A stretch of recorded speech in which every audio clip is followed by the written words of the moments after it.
A very good morning to Ma'am Antini. We are from Group 6. Our group consists of 5 members, which are Siti Aisyah binti Muhammad Khair, Wan Nur Farah Adilah binti Wan Kamal, Irfan bin Naha, Muhammad Firdaus bin Adlan, and Muhammad Arif Sofi bin Badrul Shah. In this video, we would like to present about the theory of continental drift versus theory of tectonics. Hello, I am 2210458 Muhammad Firdaus bin Adlan. Okay, today I will be presenting about the introduction to the topic that we will be presenting today.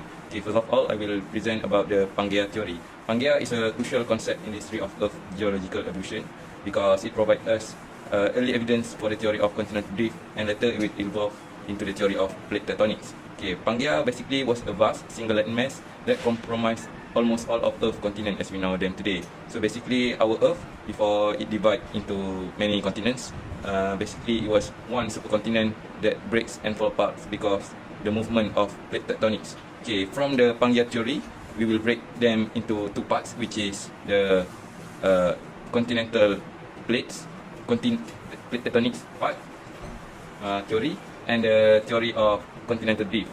That will be explained by my other teammates. Okay, that's all from me. Thank you. Assalamualaikum and very good evening. My name is Muhammad Arif Sofi bin Badrul Shah. Today I will present about the theory of continental drift. Okay, Alfred Wegener, which is proposed the theory of continental drift, came up with the theory of continental drift, which suggests that the Earth's continents were once all connected as one big supercontinent called Pangea. Over time, the continents slowly moved apart to their current positions. Wegener noticed that the coastlines of different continents seemed to fit together like puzzle pieces, and he also found similar fossils and formations on separate continents. He proposed that this movement was caused by the drifting of the Earth's tectonic plates. These plates are like huge puzzle pieces that float on the molten rock beneath them. As the plates move, the continents move along with them. Okay, for the next one, I will present about the evidence supporting this theory. Firstly, the evidence is fit of continents. From the observation, some coastlines on different continents look like puzzle pieces that could fit together, like South America and Africa. For the implication, this suggests that these continents were once connected because they seem to match. Next, geological similarities.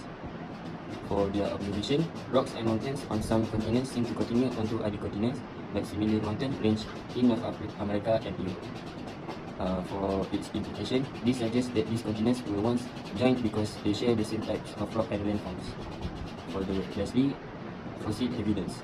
Its observation, similar fossils of plants and animals are found on continents that are now far apart, like the same genus of fossils in South America and Africa. Its implication is unlikely these fossils could have traveled across oceans, so the continents must have been joined together at some point.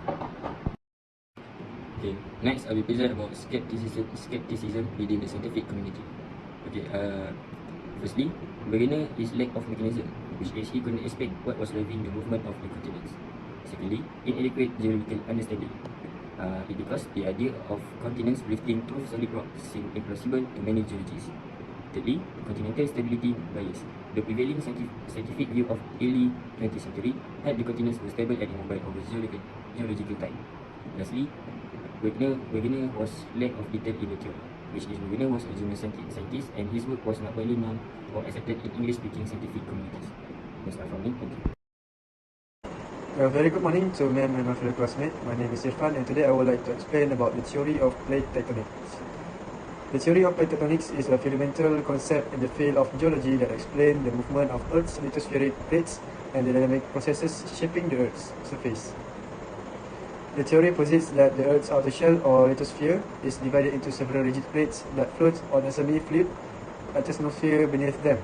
These plates move and interact with one another, leading to various geological phenomena such as earthquakes, volcanic eruption, and the formation of mountain ranges.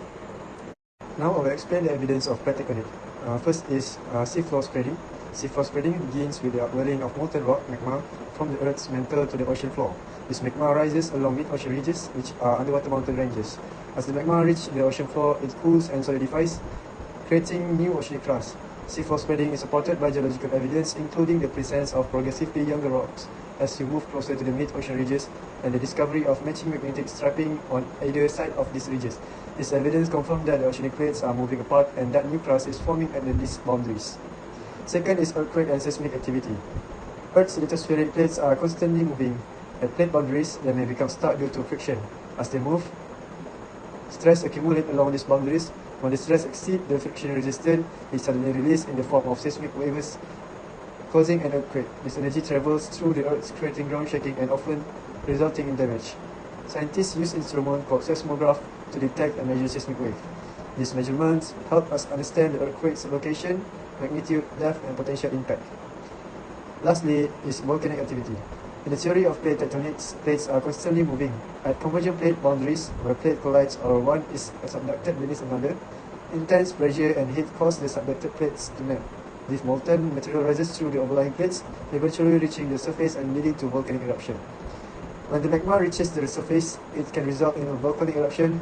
During an eruption, magma, gases, ash, and volcanic rocks are expelled from the volcano. Now we will move to technology advancement in validating theory of plate tectonics. First is seismology and seismic tomography. Seismology is a scientific study of seismic waves, which are vibration or shock waves that travel through the Earth's interior due to various natural events, primarily earthquakes. Seismic tomography is an advanced technique that uses seismic data from multiple locations to create three-dimensional images of the Earth's interior. Seismic tomography is crucial for mapping the distribution of molten materials, understanding mantle convection currents, and providing insight into tectonic plate movement and the behavior of the Earth's core. Next is global positioning system.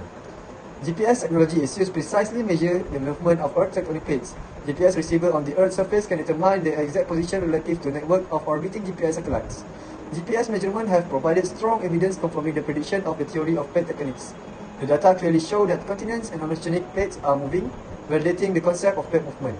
GPS technology is also crucial for assessing earthquake and volcanic hazards. By monitoring ground motion and deformation of earthquake-prone area, scientists can better understand the build-up of stress along fault lines, potentially leading to more accurate earthquake prediction. And lastly, satellite imagery. Satellite imagery provides a valuable tool for monitoring the Earth's surface and observing geological features related to plate tectonics. Satellites help scientists observe and study plate boundaries where the most significant tectonic activity occurs. For example, at convergent plate boundary, satellite imagery can reveal the formation of mountain ranges, deep ocean trenches, and volcanic arcs.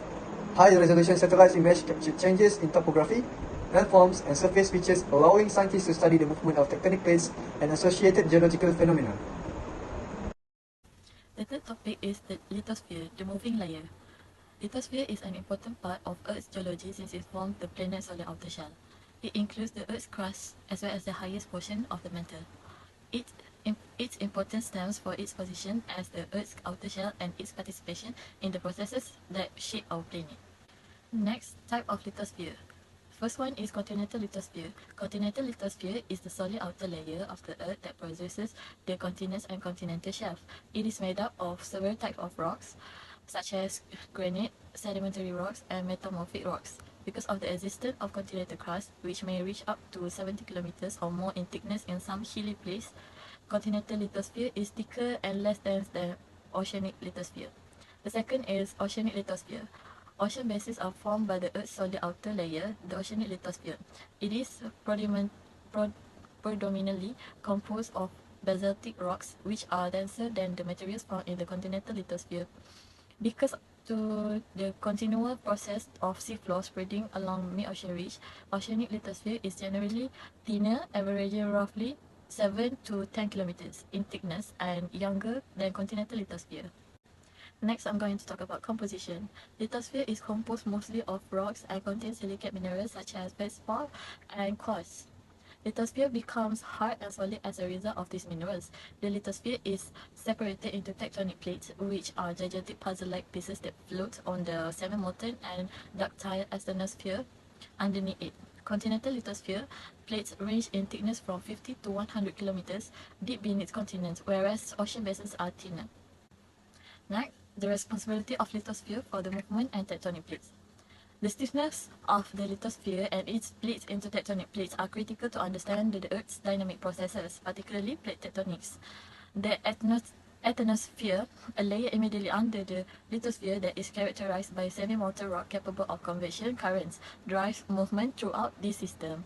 These currents, as they circulate inside the asthenosphere, exert pressure on the overlaying lithosphere plates, driving them horizontally. These interactions at plate border cause a variety of geological processes including earthquakes, volcanic eruptions, and mountain range building. The fourth topic is type of tectonic plate movements. There are three primary types of plate boundaries. First, divergent boundaries. These borders form as tectonic plates move apart. As a result of this movement, a new crust is formed when magma rises from the mantle to fill the void. Divergent boundaries are most commonly observed at mid-ocean ridge, where they combine to form oceanic ridge. As the plate divide, volcanic activity and earthquakes can occur. This mid-Atlantic ridge is a good example of the diverging border. Second, convergent boundaries. Convergent borders are defined by tectonic plates moving toward one another. At these borders, one plate is frequently thrust beneath the other in a process known as subduction. The particular interaction depends on the kind of crust involved, such as oceanic or continental. Oceanic continental convergence frequently results in the construction of volcanic mountain range, whereas oceanic convergence results in the formation of islands, arcs, and trenches. Continental convergence causes continents to collide and enormous mountain ranges to form. The Himalayas are a prominent example of this sort of convergence. Hi there, today we are talking about how the Earth's crust moves. Let's start with divergent boundaries, where plates move apart. A famous example is the Mid-Atlantic Ridge. The Mid-Atlantic Ridge is like a big crack in the middle of Atlantic Ocean.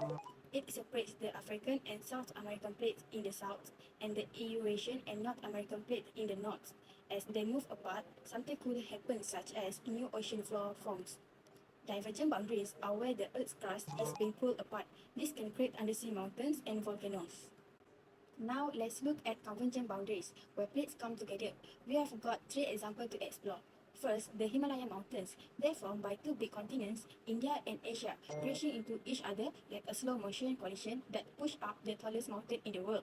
Next, we have the Aleutian Island in Alaska. Here, one ocean plate goes under another. This makes volcanoes and lots of earthquakes. And lastly, in South America, there are Andes Mountains. The dense ocean plate goes under the continental plates. This creates tall volcanoes and earthquakes. The San Andreas Fault is in California, and it's where the Pacific plates and the North American plate rub against each other. These rubbing can lead to big earthquakes. Transform boundaries are all about horizontal sliding, and they're known for their earthquakes. So that's how our planet's crust moves at different boundaries. It's like a puzzle of giant jigsaw pieces. Understanding this movement helps scientists to study our Earth better. Okay, now I will be explaining about the conclusion of this topic today. Okay, first of all, theories of plate tectonics and continental drift are the most important, and it has significant impacts on a variety of scientific fields. By studying these theories, it can help scientists to predict and prepare for natural disasters. Okay, by studying about tectonic plates and continental drift, it can help scientists to predict natural disaster because tectonic plates, by studying the moving of tectonic plates, we can predict if earthquake happens, if a new mountain formation can happen. Okay, next, the study of plate tectonics also has driven the development of technology such as GPS and satellite imagery. Okay, by studying about plate tectonics, it can also help scientists to develop new technology to help us to navigate around the world by creating GPS and satellite imagery. That's all from me.